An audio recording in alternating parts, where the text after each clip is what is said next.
Welcome to Manny's. Thank you so much, everyone, for being here. We're starting right on time, which is very unlike us. To all those who have joined on Zoom, thank you for joining digitally.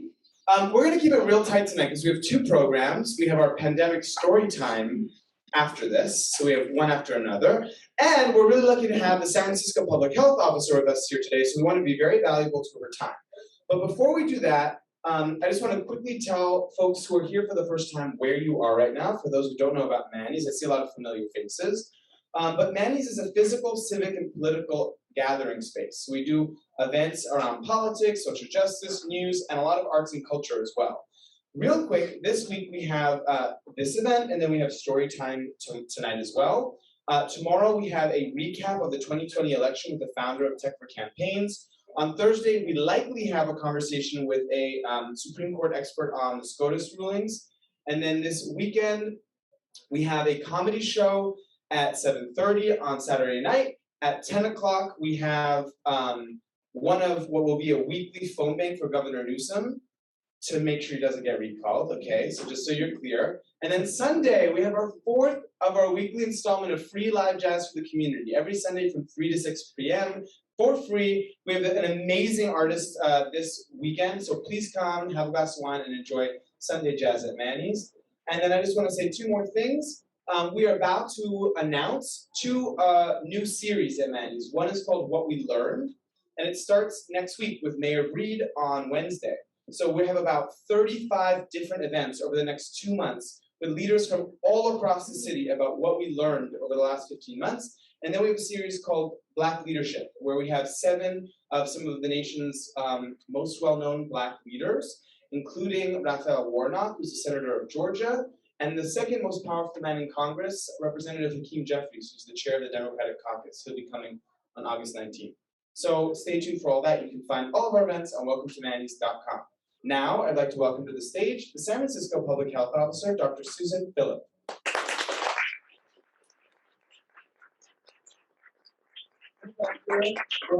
Welcome to the Manny's stage. Not a very big one, but it's what we've got. So first, so thank you for your time. I really appreciate it. My first question to you is, so should I wear a mask right now, or what should I do? Also, there's a mic break. It's underneath you. We hide it. That's the first. It's right behind you. Oh, there you go. Yeah. There you go. Okay. So what should I do right now? How do you turn it on? Is it Ram? Is it on? Yep, there it is. Already? Okay. Well, first of all, I just want to say thank you so much for inviting me. And when I heard all your esteemed guests that are coming, I mean, it's an honor to join you and to join the audience here. The question you asked is a good one. Should you be wearing a mask? So this is relatively late-breaking news, but on Friday we recommended that, or last week we recommended that people actually wear a mask indoors if they're in a public space where they don't know the vaccination status of others. The reason for this is because we have been seeing a sharp increase in the number of COVID-19 cases due to the Delta variant, which is here in the state, here in the region, here in San Francisco. And to really see if we can stem this tide a little bit without going back to restrictions that we don't want to, which we have done before, closing sectors, limiting activities. The masking is a relatively easy thing that is somewhat effective for us all to do. And the goal is to be able to just sort of look across the space and know that people are relatively protected from COVID-19. So we're not distinguishing between vaccinated and unvaccinated people for this, just to have it go really quickly. It'll buy us some time to see what the outcome might be on our hospital census, like how many hospital beds get taken up with COVID, because that's always a concern. We want to keep that hospital capacity for anyone who might need it. Okay, thank you for that answer. I'm going to put it on, but I have a lot of follow-up questions. Yes, okay? Please, that's great. Okay, so my first follow-up question is, are we doing this to protect unvaccinated people or vaccinated people? My second follow-up question is, you said it's a short-time thing. So is your expectation that this is not like, we're not going back to having to wear mask wearing indefinitely? Like this is just, you said to buy us some time, like how long do you think we're going to have this recommendation for? Yeah. Let's start with those two. So how long this will occur? So what we know is that when cases go up, the way they are right now in San Francisco, about 3 or 4 weeks later, we see what the potential impact of that is on the hospital beds and how many people need to be in the hospital. That's because just the way that COVID develops in the body, it often takes a couple of weeks after you first get symptoms to know whether you're going to become really sick. So that's just a fact. And so at a minimum, we want to be able to wait that length of time, 3 weeks, 4 weeks, to be able to see what's going to happen with our hospital cases. Now, the hopeful part, which we'll have to see whether it happens here, is that people, often what we see in the curves is that they don't match one for one. The difference between now and the winter, when we had our terrible surge, of course, is vaccine. And San Francisco is one of the most vaccinated cities on the planet. And so yeah, let's get a whoop for that. That deserves a whoop.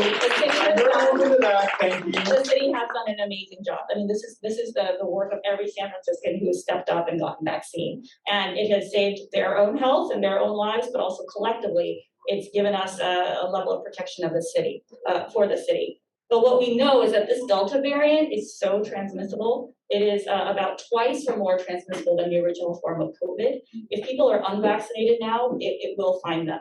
And so it becomes much more important. So the question of, is this going to be temporary, is it going to be permanent?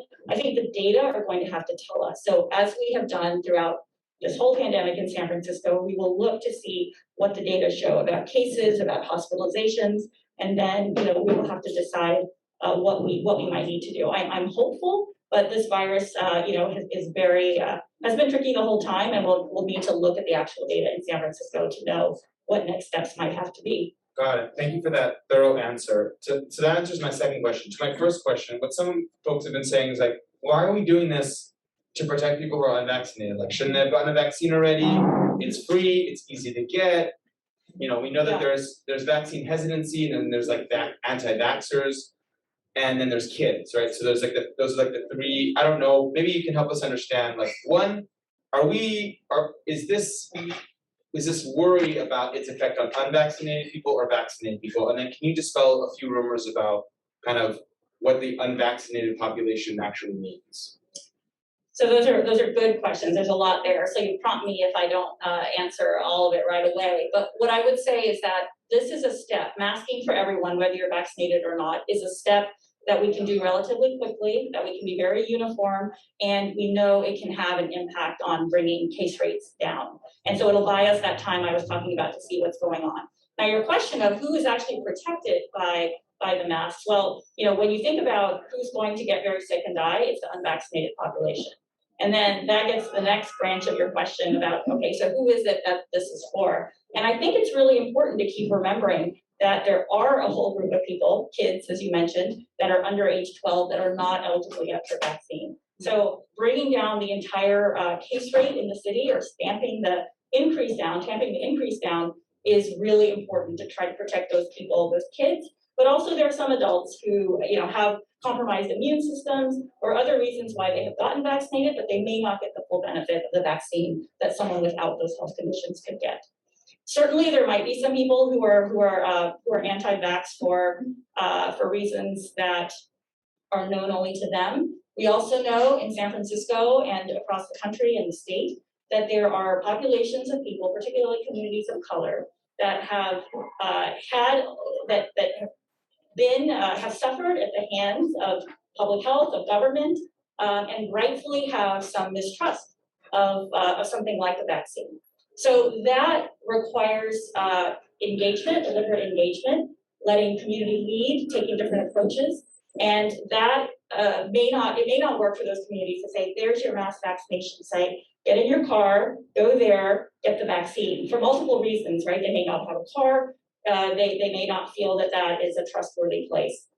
So we know that for some communities, it's going to take talking with a trusted member of the community. It's going to take talking to a nurse, a clinician, someone else, or a member of their faith community. So we're having all those conversations, and the work is happening right now. So there are multiple reasons why people might not be vaccinated. And I think, especially in San Francisco, saying that these are people who are just deliberately refusing to cooperate is probably not the case. And we've seen that from the majority of people who've already stepped forward. Got it. That makes sense, and thank you for that. But I guess my follow-up question is, where does this end, right? Do we wait till we have 100% of San Franciscans with double 2 shots in their arm after 2 weeks to say there's enough protection that people might still get COVID, but it's not going to get them super sick? I mean, where do you think we need to go to say, you already said we're the most vaccinated city in the world, which is amazing, but do we have, if we're the most vaccinated city in the world, and we're adopting these measures. Like, what does that say about people who are just feeling like we need this, we need to have an end date for this? Yeah. We were told that getting vaccinated was going to be the final frontier, most likely, and now we're being told something else. So where do you see this going? I agree with the need to have some clarity. I think that the new variable that's come into this is Delta. And I think if we were with sort of original strain COVID, classic COVID, we would have been fine with this level of vaccination. I was So, going to make a Coca-Cola joke, but I'm not going to do that. but I think that's what's made the difference. But to your question, it's really an important one. To some extent, we are going to have to live with this virus, and there are viruses like the flu that we live with, and sadly it kills 30,000 or so on average Americans every year, but we don't shut down our entire society and do this. So and sorry to interrupt, we also don't have government saying you need to change your work habits or what you wear, right? We just, if people get sick and it's something that we do have to live with. that's right.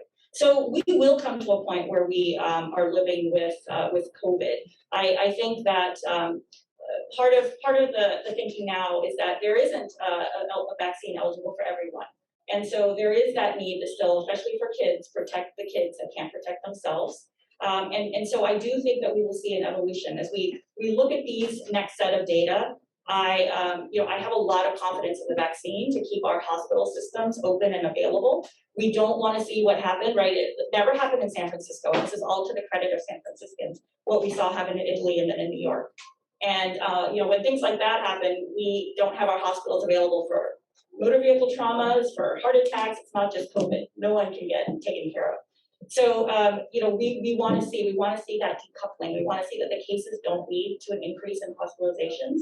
I'm very confident in the vaccines, but like everything else, we need to follow the data, look at our own data, and that's what the masking is going to do. But I'm agreeing with you. We can't just be like this indefinitely. We do have to come to some equilibrium with this virus. And I think once kids are eligible for vaccine, we'll be really having those conversations much more.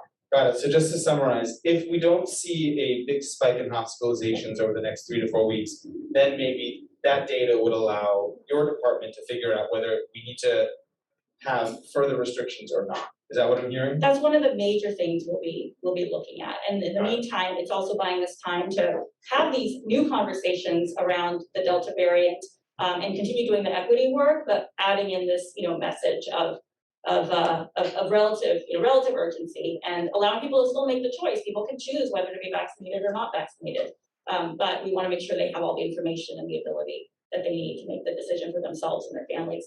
Got it. Thank you for letting me pepper you with so many questions. No, it's all right. So I have 3 quick follow-ups. One, you said you mentioned we need to protect the kids. Have we seen kids getting really sick and going to the hospital because of COVID or because of the Delta variant? That's my first follow-up question. Why don't we start with that? We have not. And I think that that's good. This Delta variant, it's much more transmissible, but it doesn't seem to act in different ways. It's not clear, there's not clear that it makes anyone sicker than the original virus, but if a certain percent of people who get infected get sick, right, that overall number increases the more people that get the infection overall. But each person that gets infected is not necessarily more likely to get sick. And it doesn't have a predilection for kids, which is one of the ways in which we lucked out overall with COVID-19. It is much more an infection of adults than kids, and there's no real difference with that with the Delta variant. So our cases in people under 18 is very small, like 13% of our cases, very small number. So that was my second question. Is Delta scarier or more dangerous? It's just more. Your answer is no. It's just more transmissible, which gets to my third question, which is what does that mean? Does that mean if someone has Delta and they sneeze, that those molecules are super powerful and get right into you? Is it that you need fewer of the molecules in your respiratory system to develop COVID symptoms? What does it mean that it's more transmissible exactly? Yeah, you sound like you might be an infectious disease doctor yourself. I feel like we all have to have to become epidemiologists. Yes, everyone here is an epidemiologist. Everyone gets an A in San Francisco for their own skills.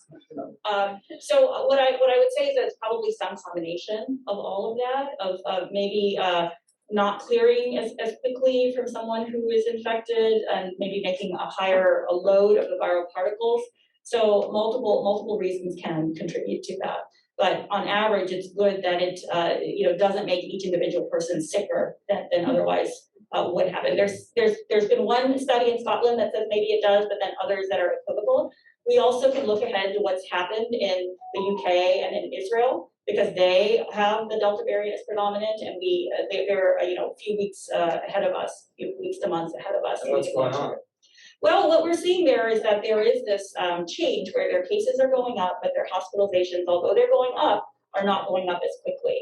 And so I think there's something to be seen there. Now, Israel, which had great success with vaccination, they recently went back to masking, and people saw that. So they had removed all their masking requirements, and now they've reinstated them indoors. So we're sadly in somewhat good company. Everyone's trying to sort of figure out what's going to be needed to be able to remove these restrictions and go back to more normal life. Got it. My last question on the Delta variant specifically, which is, you mentioned that in countries like Israel and the UK, which is not a country, which is multiple countries, that you're seeing cases go up, but hospitalizations not as much. Have we seen with Delta like a difference between Delta and classic COVID in terms of like intubations, morbidity? Like, is it more deadly or less deadly? Like, because hospitalizations, like someone could say, oh no, I have COVID, I'm scared, I want to go to the hospital because I don't want to get really sick. But that's not the same thing as necessarily someone needing to go to the hospital and I think there were like two different kinds. There's ICU and acute care. Like, how are we seeing, is it basically like, is it as deadly, or does it require as much serious hospitalization as classic COVID? It does. It's no milder for that. I would say that the risk is still there. So of being in an acute hospital bed, or being sicker and needing to be in the ICU. And then in the ICU, are you able to breathe on your own, or do you need to be on the ventilator? Of course, that's the sickest of the sick. So all of those things we're looking at. It doesn't seem that Delta per se increases the likelihood of all of that. But again, if you have tens of thousands more people getting infected, if the same percent end up needing that level of care, it's a lot of people. Got it. So okay. That's the thing. So actually, I lied to you. I have one more question about Delta, which has been asked to me, which is folks in our community have asked me to ask you, like, they've heard that Delta is more transmissible or more deadly if you have an autoimmune disorder, or if you're HIV positive. What is the answer to that? So if there are conditions that can reduce someone's immune response, they've gotten vaccinated, but they may not generate as much of an antibody or what's known as a T-cell response, your entirety of your immune system, then it is possible that they are not going to get as full of a benefit of the vaccine protection as someone else. So that is possible, and I think that worldwide people are continuing to look at these data to say for sure. I think for people who have conditions where their immune system is somewhat compromised by their medical conditions, it is important to get vaccinated, and they should work with their provider, because sometimes on a case-by-case basis, providers may decide to do something like give an additional shot as a booster, even though that's not recommended for all of us. Clinicians always have an opportunity to use their judgment to try and do some things that might be helpful. Got it. Are you worried about Delta and these? It's really nice, Dr. Hope, to hear you give the reason for this mask recommendation, because I'll tell you, when I first heard it, Bram was here, I was so upset and sad, because my initial response was, oh no, all of the folks who want to come to our events are not going to think twice about doing it. Oh no, all my customers who I'm trying to win back to come in and feel safe and comfortable, they're not going to want to come in anymore. And it's been such an emotional, it feels almost like emotionally abusive to like this back and forth. Believe in the future, go back in. And so I was so nervous that this was us sliding back into, the slow times, the shutdown times. But to hear you say that really this is just about seeing if what we think to be true is true. And if we know that if that is in fact the truth, that people are now having to get so sick that they're going to the hospital from this thing, then we can think about our return to normal. That's really reassuring. Are you worried about everything that's going on right now, cooling down our economy, our small businesses? Are you worried about having like a deleterious effect on our economic recovery? And the second piece is, are you worried about it having a slowing down effect of our school reopenings? Because that was a hot mess. And so we're just about to get back to school. And are you worried about that having an effect? So I'm You are glad not honey. Honey is the general honey. Yes, point taken, thank you. I think that your point is a really good one about the economic effect. And we shut down early, we were very conservative, and doubtless without a doubt, we saved lives in San Francisco. And there are some calculations that say if the whole of the country had done what San Francisco did, something like 300,000 people or more would still be alive. So that was important. But that's not the only thing. There are also unintended consequences of shutting down: the economic, the mental health, the schools. So there's a lot that we have to think about. So that's why, the masking, I know it's emotionally very difficult. It's frustrating. We didn't But like it necessarily. almost feels like it's like triggering almost. Yes, because it's such a reminder of the dark days of winter. Literally, it was dark and it was scary. And this brings that back. I know that. But compared to saying you can't do this activity or you have to close this business, the masking is something that will, like I said, buy us some time. That will allow us to kind of get a better handle on what's going on. And the big thing that is different between now and January is vaccine and the level of vaccine in the city. So that is what we are.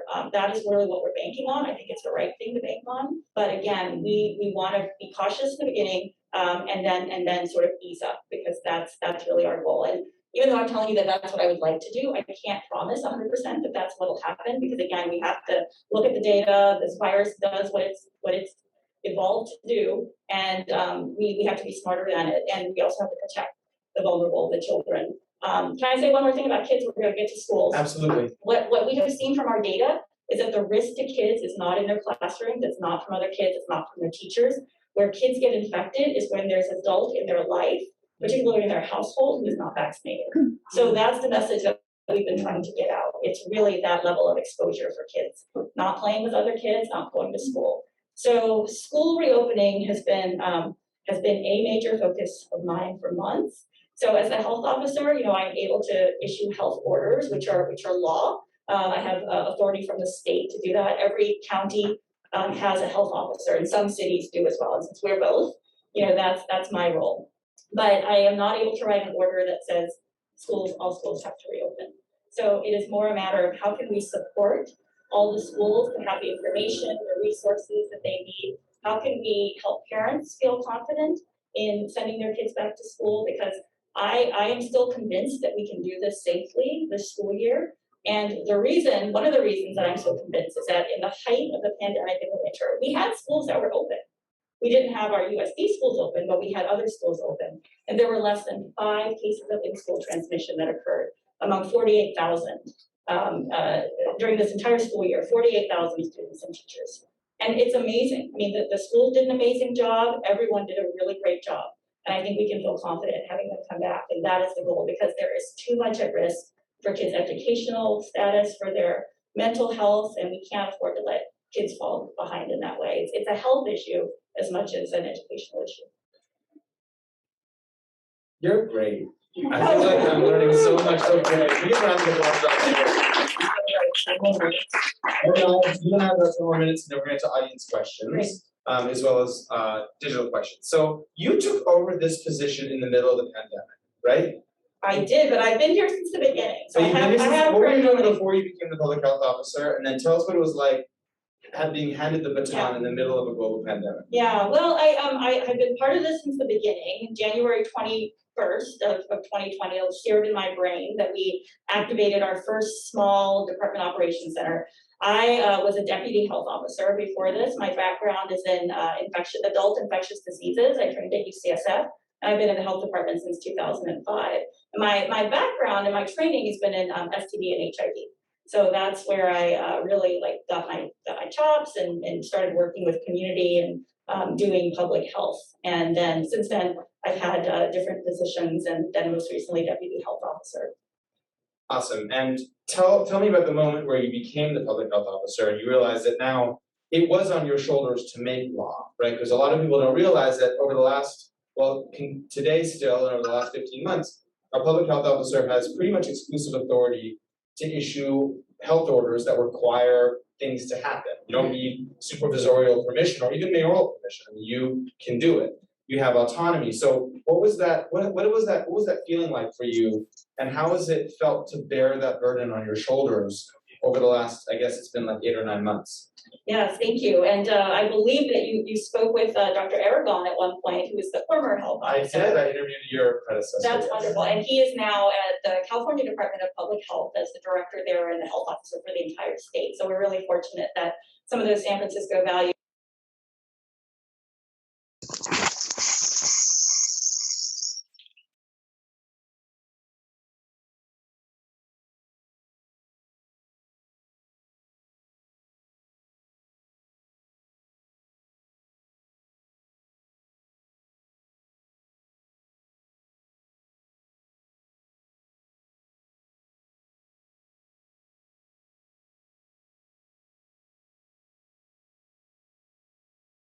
it's not a small thing to say, as you were saying, for business owners, for community, and for elected officials, all of it. And this health officer position is something that I think was relatively unknown before. Now everyone's very aware of it. But it's the principles I hold are some of the ones that we've already talked about. Like who is the most vulnerable? Who is it that is most at risk of getting COVID and dying from COVID? And then we have to write the orders and do what we can to protect them. So, and Dr. Aragon did the same thing. So there's been a through line in San Francisco about our health orders really being designed to protect the people who are most at risk. So early on, I think we all remember that nursing homes were a real issue, like so much risk of people dying. That happened in Washington State, it happened elsewhere. Laguna Honda is one of the largest nursing homes in the country. And very, very few deaths there because of the quick actions of the teams there, but also health orders to say that we're restricting visitors, we are doing additional things. When testing came on board, health orders to say that all the staff had to be tested because it became very clear that one of the ways which residents who couldn't leave, they had no choice but to be there, got infected was staff who didn't mean to, but they were asymptomatic and they would bring an infection. And then once an older person in the nursing facility got infected, they had a high risk of dying. So we had to stop that from happening. But there were other places too, our jails where people have no choice. They don't want to be there, but we have an obligation to make sure that they're safe. Our hospitals. So we've done that with limiting visitors, but then with testing, and then most recently with vaccination. So there have been a series of health orders, all aimed at saying where are our populations that don't necessarily have a choice but to be there. Shelters are another place. So we want to make sure the staff around them, we have a sort of circle of protection around our residents who are most vulnerable. I want to ask one more question on your roles and responsibilities as a public health officer, which is kind of about how you saw, because across this country we saw such a patchwork of responses, right? It really was not unified. In fact, it felt very acrimonious. You know, people kind of fighting against each other about what the right thing to do was. We had a nincompoop in chief in the federal government who was, you know, kind of waving his hands all over the place and making everyone confused. And you and Dr. Aragon were here kind of towing the line and saying and implementing some of the strictest, you know, requirements of anywhere in the country. I guess I just want to ask you, like, you know, it sounds like you are proud of the work that you have done, and you should be, because it did save lives. Tell me about the pressure that you may have felt or even feel today of saying, like, of trying, of basically maybe standing alone or standing kind of on your own, and knowing the consequences of those orders. Kind of just, if you could just take me into what that may have felt like, or moments in that journey that you think it's important for people to hear at this point. You know, I have to say that I have to be very aware. I'm always very aware that I'm so fortunate to be the health officer in San Francisco. There have been so many health officials across the country that have been fired, have quit, have been threatened, and including here in California, people being threatened with physical violence because of their doing their work to try and protect their communities. So the fact that I get to work in San Francisco, where people understand the science, they may not agree, and I think that's fine. You know, we were just talking about what a bummer it is that I'm saying that we should all be wearing masks. And it's not an order, but it's a recommendation that I'm making as a health officer and we're making as the health department. But I don't have to fear for my life. And that is a really unfortunate, that we've become so politicized. Vaccines should not be political. And I'm fortunate to work in a place where we can have disagreements, we can have discussions, but at the end of the day, people understand what we're trying to do. And how have you found community over the last 9 months? I feel like one of the things the pandemic revealed to so many of us was like, who do we have in our corner, or who do we have around us that can, keep us feeling loved and protected and supported? How have you found, how have you had an emotional support network, and have you found community in the other health officers, or who's been your pod? Yes, I mean, the other health officers are amazing, and there's a group of Bay Area health officers. It's called the BAHO, Association of Bay Area Health Officials, but it's usually the health officers that get together. And they were the ones that came together and talked through the shutdown in March of last year. Dr. Aragon was among them, and we meet regularly, and we talk about some of the challenges, we talk about the issues, and we come to better decisions, I think, as a group, because we're doing that. And there is a sense in which those people are the ones that kind of understand, because they are in the same position with their own communities, and they have different political pressures, they have different community expectations, but we all work together very well, and I think it's for the better of all the residents of the Bay Area that they work in that way. Should employers force their employees to be vaccinated, do you think? Or make it compulsory to be employed at that place? Employed. So I will tell you that I have a little bit of a biased opinion, because there are some settings in which I have written a health order to say that vaccine is required, and those are the settings that we just talked about.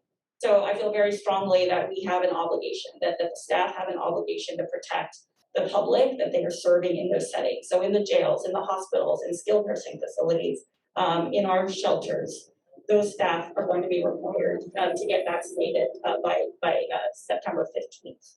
Got it. And if I read the news right today, 94124 is the zip code with the highest level of unvaccinated people in the city that are getting sick. Is that correct? We do look at the maps. We look at where the hospitalizations are going, and I haven't seen all of the hospitalization data mapped out in quite that way. So I won't say that I've seen for sure that is right. But the case rates they tended to stay highest among the neighborhoods that we have been working in and working with the longest, along the eastern part of the city, the southern part of the city. The reason I ask it is I wonder if your department is thinking about it. I'm sure the answer is yes, like a kind of a strike team deployment of vaccines to areas in a culturally competent way, in areas where there is historic distrust or a history of, as in the case of that zip code 94124, chemical substances, being lied about chemical substances. And so how are we as a city making sure that the vaccine holdouts feel comfortable, have the information they need, and like you said, don't need to drive in their car and go somewhere else to get a vaccine, but it's right there door? Yes, I mean, even from the beginning, we understood that we would, that this concept of equity, of health equity, means that you don't give everyone the same thing. You actually, and I know this group knows this, that you give more and you place more resources into the communities that have historically had less, because they will need that amount to have the same level of good health as everyone else. So even when we had the mass vaccination sites, they were placed in the southern and eastern parts of the city, if you can remember, at Moscone and the market in Bayview and City College, so relatively south and east. But you're right, and there is a lot of work that is happening, and there's been a lot of community-led work, and I think there's been some great models. I will say that our city response hasn't been, adequate 100% of the time, but I think what I will give us credit for is saying, you're right, we're not doing it in the best way. Show us, tell us what's the best way, and let's look for models. So there have been great models, for instance, in the Mission with the Latino Task Force, UCSF coming together and then showing new models, which then can be replicated with other community partners. So I think it's that being willing to say when we need more than just sort of the standard cookie cutter approach. What could that be, and being willing to try different things. Got it. Last question. I'm just gonna say, I think I can speak for everyone, not just in this room or on Zoom, but like on this planet, and whoever is in a Blue Origin spaceship right now, that I am ready for this thing to be over. I've been ready for this thing to be over. It is like way beyond time, and I just, I'm just so done. And I think I'm sure you feel the same way. And so I guess my last question to you is, and you're gonna hate this question, you're not gonna want to answer it, but I'm gonna ask it anyway. Take us through your the next 6 to 9 months. Like, what does she look like? It's mid-July right now, I think. 2021. Like, let's say you come back here in September and then in December and in March. Like, can you take me through a timeline? Your best expectation based on our understanding of the science and the data right now, or where we are. Like, help me paint the picture so that I can kind of think to the future, because what I'm seeing now, a lot of people in their communication to me is a lot of dread. Oh no, I finally, I'm getting married, I booked a venue now, and I don't know anymore. Or, I think I'm gonna go visit my grandmother in Denver, but am I not gonna be able to anymore? Like, what's happening? So if you can help, there's a lot of fear right now, but I'm feeling it. So take us through a timeline if you can. I'll give you a hopeful timeline, and what I'll say is that as a person that follows data, as a public health official, we are going to have to respond and try to make the best out of what the virus gives us. But it is not just independent of what we do.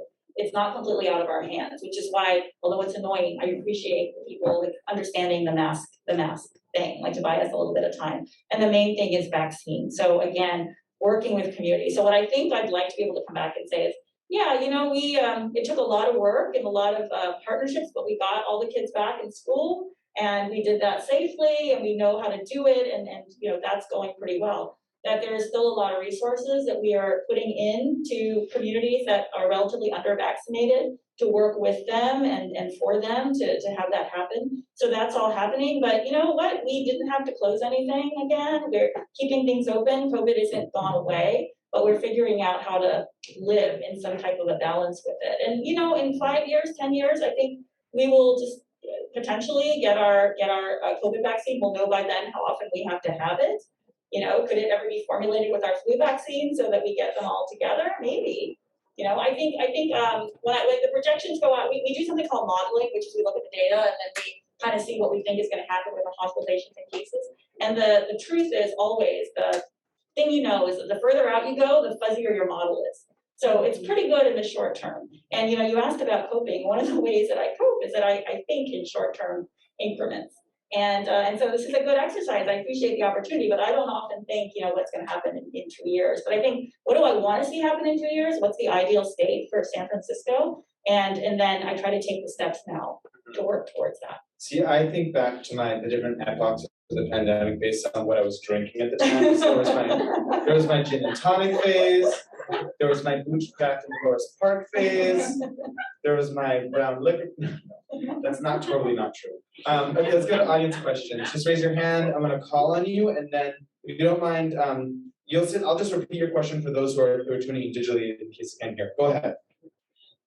So my question relates specifically to people who are vaccinated. So I'm just wondering, what do you think is the risk to people who are vaccinated from the Delta variant? Because looking abroad, you see a lot of reports that say that you see greater incidence of severe disease, especially among the young. And many of my friends who are vaccinated are choosing to go back into isolation since there is so much that we don't know. It speaks that they have the luxury to do so. I'd also be really interested to know if there's anything you're able to share about long COVID among vaccinated populations, because looking ahead, thinking about how this pandemic is not over, especially globally, where so much of the world doesn't have the opportunity to be vaccinated, my expectation would be that this virus would continue to be. Got it. So the two-part question was, how dangerous is this to people who are vaccinated, and do we know things about long COVID and its symptoms to folks who are vaccinated from the Delta variant and its the long COVID effects? Yes, those are great questions. Thank you. I think the question about if I'm fully vaccinated, how do I need to think about Delta variant? And I think the major thing to say is that it wasn't a waste of your time and effort to get vaccinated, because it will prevent you from ending up very sick and in the hospital, and it will certainly prevent you from dying. That is certainly been shown to be the case. People may still, it is still possible to become infected, or at least to test positive with COVID, and we have seen some people who are fully vaccinated who get symptoms and have COVID. It does seem to be, as I said, milder, and people don't end up very sick with it. Okay, so that's really important. The vaccines are outstandingly good at the things we care most about, which is keeping people from getting very sick and dying. And they're very good overall at preventing infection, even against Delta variant. So Delta variant, it is more transmissible, but the vaccines still work. But what it isn't is 100% perfect. So there will still be people who test positive. And when you hear about that or see that, it doesn't mean that the vaccines failed. It just means that there's enough virus circulating out there that if you come into contact with it enough, you might test positive and you might get symptoms. I think Dr. Colfax, the director of health, my boss, has said, it's a difference. He has said it's a difference between having sniffles if you're vaccinated or suffocating if you are not. So that's a pretty stark contrast, but it is something to keep in mind. So that's a great image. Okay. And so then your question about long COVID is an important one. And the medical and the immunologic data would suggest that if you're vaccinated, you're less likely to get long COVID. There's also some data to show that one of the treatments, one of the things that people responded to when they had long COVID was getting a first shot of vaccine. So there's every reason to think that there's less likelihood of getting long COVID if you're vaccinated. And right now, there's a lot of work and study across the world to try and actually get the data in place to say whether that's true or not. So I think I feel positively about both of those things, and we'll just have to see what more data show. All right, we're going to go here in the front, and then we're going to go in the back behind you, and then we're going to move around. We're going to pop around to everyone. We have 30 minutes. You can get everyone's questions. Go ahead. Okay, so my name is Greg Castleman. I'm the founder of Unbound Artists, which is a performing arts agency, and I book performing artists to perform live. And for the last year and a half, most of my work has been pretty much shut down. And I work with places all around the country, even though I'm based here in San Francisco. And what I've seen is that venues in Florida are acting in a completely different way from venues here in San Francisco. But what's interesting is that because I'm on the side of giving recommendations to these venues, they'll ask me as somebody from San Francisco, what are they doing in your city? Because I know you're more conservative than we are, and I want to know. So I'm curious, because I'm actually, and I probably shouldn't be, but I'm giving advice to these venues, asking me, should we have a completely masked audience? Should the performers be masked? I mean, in many performing arts ensembles, like a saxophonist, they can't be masked to produce the sound that a saxophone. Yeah. And I know this is not a life or death question, but obviously there are millions of artists who depend on this to their livelihoods and people who care about it. So I wanted to know if you could answer that. Yeah, so the question was about performing art and what are the recommendations? Because now we're talking about masking, what would the recommendations be? Remember that our recommendation as health officers is really about public settings in which you don't know fully the vaccination status of other people. So in what you're describing, it might be that the audience who may not all know, they should probably wear a mask. They may not do it in Florida. I'm from Florida, so I can say that. Like they're probably not going to do it in Florida. But that would be a recommendation. There are some settings that have decided, and every venue can do this. They could say, we want you to show a proof of vaccination or a negative test. That may be something that someone wants to do. So real quick on that, if someone did that, if let's say at Manny's you said, you can come but you have to show your vaccine status, would you then suggest people wouldn't need to wear masks in that case? Yeah, I think in that instance you wouldn't. So we have that in place now for what's called, California called these mega events, indoors 5,000 people or more, so at Moscone or Chase Center. And as long as you have the proof of everyone, then yeah, then the risk is gone. I've been in places where they show you have to show the picture, so yeah. Right, so the risk is gone. And so I think that's the thing. But for the performers, I think if everyone is documented to have a vaccine negative and someone is making sure that is true, then it's probably okay for them to remove their mask. Cool, let's go to the question in the back. No, That's okay, we can hear That's you. okay. I have a couple comments and a question. You had said, thanks to the workers, and thanks to San Franciscans, unlike New Yorkers, I want to let you know, I'm a New Yorker, I went through COVID there, and what happened was not our fault. So I'm pretty like, it was not our fault. We were locked in, everyone wore masks.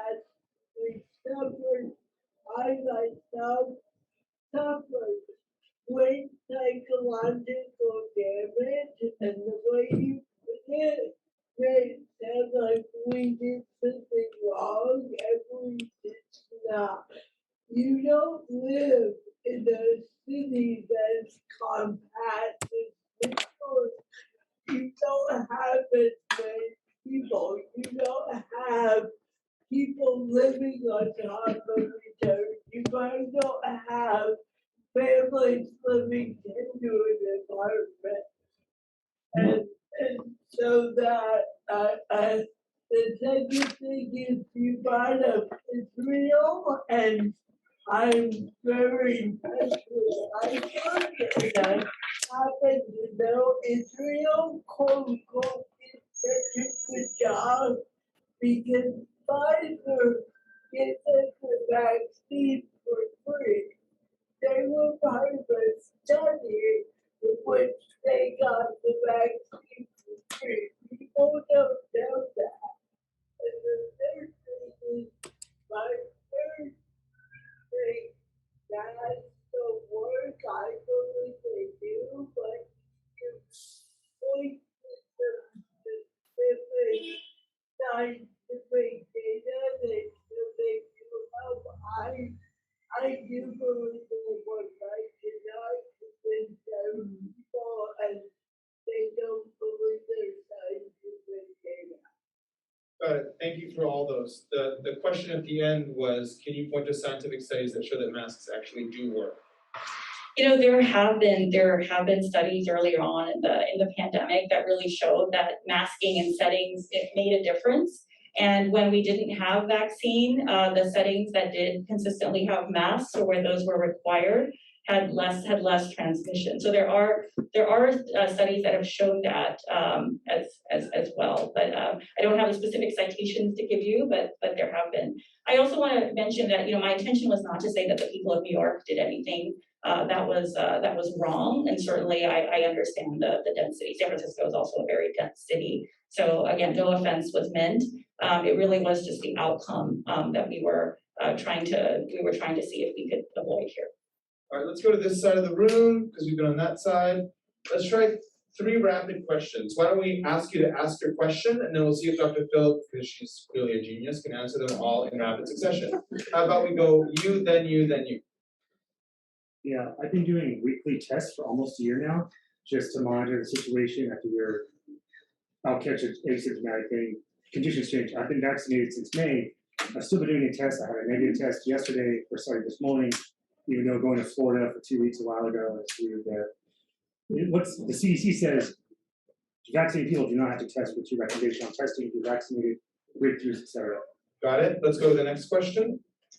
I was wondering if you guys had ever considered piloting like digital versions of the vaccine, like certificate. I know that there've been a lot of developments like with Apple, including driver's license on a phone and things like that.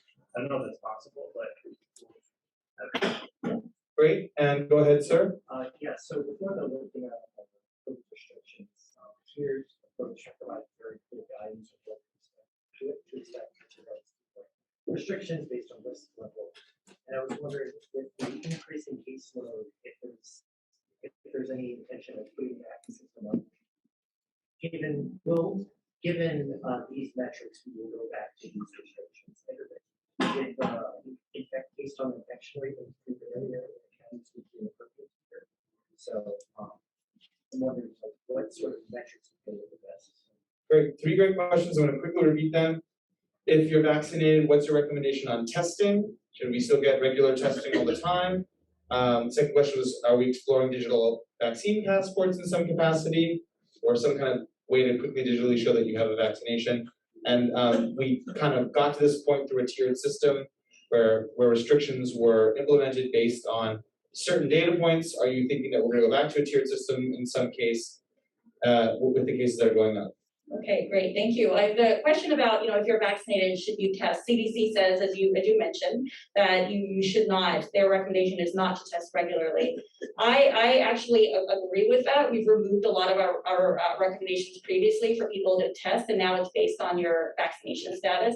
And one of the reasons for that is, one of my colleagues at UCSF, Dr. Monica Gandhi, she's very active on Twitter. People probably have heard of her. She's very, very brilliant. One of the things that she has always said is, People don't get sick, but you can get asymptomatically infected. And in infectious disease, we have something called colonization, where you could potentially have virus particles in your nose, but it doesn't necessarily set up and actually cause an infection. Your immune system actually clears it off of your nasal mucosa, but you can pick it up with a test. So, if you're not having symptoms, I would say it's probably not necessary, to test, unless there's a very specific situation in which you're visiting someone who's very immunocompromised and you really want to make sure. But for your normal day-to-day life, I would say you're probably okay no longer doing that. But it's great that you were so careful about it to so far. I'm glad you've gotten vaccinated. That's the main thing, is the message we want to tell people.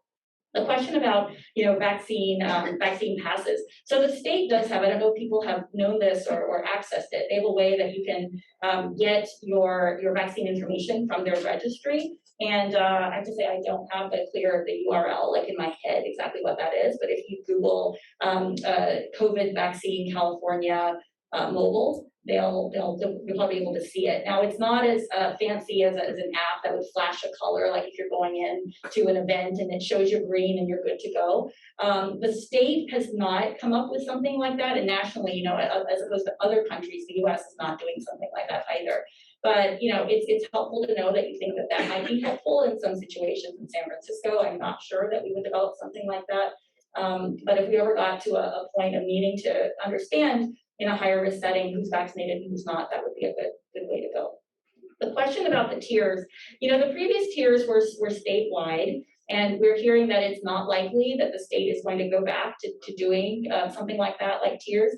The important message I want to make there is that we are not as much focused on the cases. The cases are going up now, but I'm mostly interested in the cases because I want to make sure that are these previously vaccinated people who are very diligent and getting tested and test positive, or are these people who are actually getting sick and who have not been vaccinated? And that's what we're going to take a look at over time. That's the more important metric in my mind for understanding what we might or might not need to do that's different. And that's why I was saying that I'm hopeful that what we'll see is that some of this may be people being picked up on screening or having more mild symptoms, and we will then try to tell people how they can reduce risk, wear masks if they think they're going to be in crowded settings where they don't know what people are, or they might decide not to. We'll have a better sense of what's the trajectory for our overall COVID rate of serious illness in San Francisco. And again, I'm feeling very optimistic because of our high rate of vaccination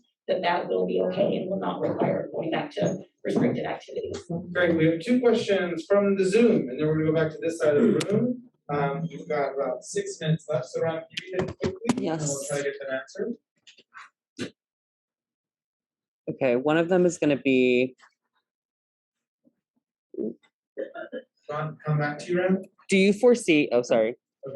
the need to restrict gathering sizes again anytime soon? For example, go back to no events with groups larger than 100. No, we are not right now planning to, and I don't foresee that we're going to restrict groups gathering for the very large groups. We have always, even before the surge, said that it was a good idea to know that people were vaccinated or tested, but we're not looking to restrict groups. Okay, this person said, I have an immunocompromised friend in LA who's double vaccinated and recently got very sick with Delta. He's currently unable to move his legs. What's the data on vaccinated immunocompromised people and serious illness in SF? That's a really difficult story. So what that person relayed was that they have someone that they know who was vaccinated but had an underlying condition that made their immune system not as strong, and then they got very sick. That unfortunately can happen, and it's not necessarily that Delta per se does that, but COVID, and the fact that you're more likely to potentially encounter Delta as the cases go up. The cases of Delta are going up, and there's just more virus around. So that is a really difficult situation. I hope that person's friend recovers fully. But that's a reason why sometimes some people's doctors, when they have those conditions, might decide to do something different and kind of not according to the full guidelines, but well within their ability as a licensed professional, which is to give an additional shot. But it's not recommended routinely for all of us. All right, let's try a couple more questions. Go 1, 2, 3. Stephen, we have time, we'll come to you. If not, maybe Dr. Phillips will have a minute afterward. Dr. Phillips, go ahead.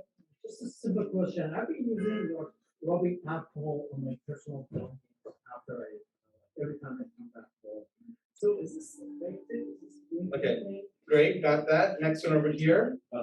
So the vaccine helps save you from getting sick, but then also prevents the transmission. And how does Delta affect those two individually? Those two. Great, go ahead. Just the other day, I saw an interview with a doctor who's an advisor to Pfizer. And he said that the N95 mask was much better than any other mask. Your thoughts? Great, those are three pretty quick questions.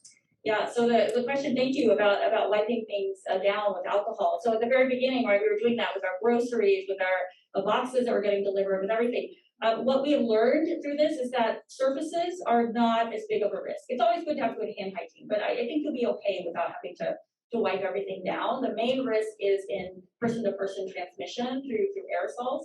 And again, if you're vaccinated, you have much less worry about all of it. So thank you for that question. And then the question about what the vaccination and transmission. So the main way in which being vaccinated reduces transmission is that you don't become infected and then become unable to transmit those around you. So these infections happen through networks, and it happens exponentially because if I infect two people, they infect two people, you see that exponential growth really quickly. So the vaccine kind of stops it. It can't go through you. It for the most part does not result in as many infections. It can happen, but rarely, and so it sort of peters out in the community, and so that's the main impact. If you do get vaccinated, the data are really good that you don't get very sick and you don't end up dying. So that's the way in which it protects you, and being vaccinated has a collective effect of protecting the entire community that you're part of. Those in your household, but then generally just people in San Francisco also. And then the third question. N95. Okay, so this could be a whole thing in and of itself. So a mask is not a mask is not a mask. So when we talk about face covering, that's why in our order now we say don't use a scarf, don't just pull up your turtleneck. Those things are not as good. A well-fitted mask is one that fits to the sides of your face and sort of doesn't let as much out. An N95 is a respirator. It's not even a mask. It is a mask on steroids. It's called a respirator. In healthcare settings and other settings, it's fitted to you. So there is a special test where they put something on your head to see if you can smell a substance. It's not harmful, but if you can smell it through your mask, the mask isn't working. So they check and make sure the fit is really good. We can buy N95s, but those are non-fitted. They are still good in terms of not letting as many particles through, but it's the gold standard is what they do in the hospitals to prevent people from getting tuberculosis and all other kinds of things as healthcare workers. But an N95 is good. The procedure mask that you're wearing, the surgical mask, is also good. But generally, we just say a well-fitted mask, one that fits your face and that you use is the best thing. But again, masks are a pale second to vaccination. And we're doing masks temporarily, but masks are not the answer. Vaccine is the answer for this pandemic. In our final 2 minutes, let's try to get quickly from Stephen and then John, but let's keep them short. Let's see if we can get short answers as well. My question is about boosters. I'm hoping to go to South Africa later this year. I have only 1.5 lungs currently. Is there any possibility of getting a booster? Got it. Would it be pointless, or would it help? So a question about the boosters and John? I get a lot of questions about whether our cases in San Francisco, what percentage are asymptomatic versus symptomatic, and what percentage are happening within vaccinated versus unvaccinated. Okay. Thank you. Thank you for that. So the booster question, I think what I would say there is that there's not a general recommendation to get a booster, but if you have a medical history and a medical provider that you've been working with, talk with that person because they may decide, we call it off-label, so it's not necessarily the way that the vaccine is prescribed to be given, but providers always have that ability to think about their own patient's case, and they may decide to do that. I don't think there's a real harm in doing that, whether or not it is helpful or not, that your provider will make that decision. And then, your question is a great one about what's happening in vaccinated versus unvaccinated, symptomatic versus asymptomatic. We are starting to dive into those data now. We don't fully have them for San Francisco. It's harder and more complex than you would think to be able to get all of that data, but I think it's really important. From the preliminary data that we have, what we've seen is that the people who've ended up in the hospital, they're unvaccinated.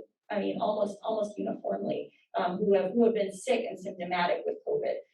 You could go into the hospital, for a hip replacement and get a test that turns up positive. And so we're trying to sort through that, working with our hospital partners. But again, it's bearing out in San Francisco what we see worldwide. These vaccines are extraordinarily good at preventing severe illness and death.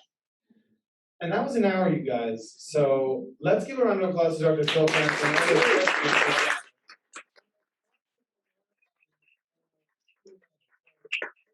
Thank you for your leadership over the last, since the surge. I mean, you took over in December. What a time to take over this job. And of course, your service to San Francisco since 2005 in the Department of Public Health. So really, really appreciate that.